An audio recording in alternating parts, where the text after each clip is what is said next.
கோலி talk Kollywood news. Tamil cinema இதுவரைக்கும் கண்டிராத கதையில அஜித். சிறுத்தை சிவா அஜித்தை வச்சு இயக்குன படம் வீரம். ஏற்கனவே ரஜினி நடிச்ச முரட்டுக்காலை படத்தோட சாயல்ல ஒரு அண்ணன் 4 தம்பிகள் கதையில இந்த படம் உருவாச்சு. முரட்டுக்காலையில ரதி நடிச்சிருந்த வேஷத்துல வீரம் படத்துல தமன்னா நடிச்சிருந்தாங்க. சின்ன சின்ன திருத்தங்களை செஞ்ச அந்த படத்தை புது கதை மாதிரி இன்றைய சாயல்ல கொடுத்திருந்தாரு சிவா. அதுக்கப்புறம் இப்போ ஒரு தெலுங்கு படத்தை இயக்கிட்டு வரோம் அவரு இப்போ கௌதம் மேனன் இயக்கத்துல நடிச்சிட்டு வரோம் அஜித்தை வச்சு மீண்டும் ஒரு படத்தை இயக்க போறாராம். அதுக்கான கதை விவாதங்கள் இப்போ நடந்துகிட்டு இருக்கு.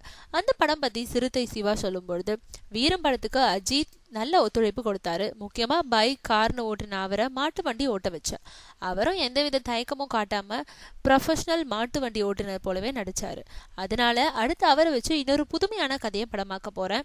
அவரோட 55வது படத்தோட படப்பிடிப்பு முடிஞ்சதும் அந்த படத்தோட வேலைகள் தொடங்கும். மேலும் இதுவரை எத்தனையோ வித்தியாசமான கதைகள் வந்திருந்தாலும் அஜித்தை வச்சு அடுத்து நான் இயக்க போற படம் இதுவரைக்கும் தமிழ் சினிமா கண்டிராத புதுமையான கதையா இருக்கும்னு சொல்றாரு சிவா.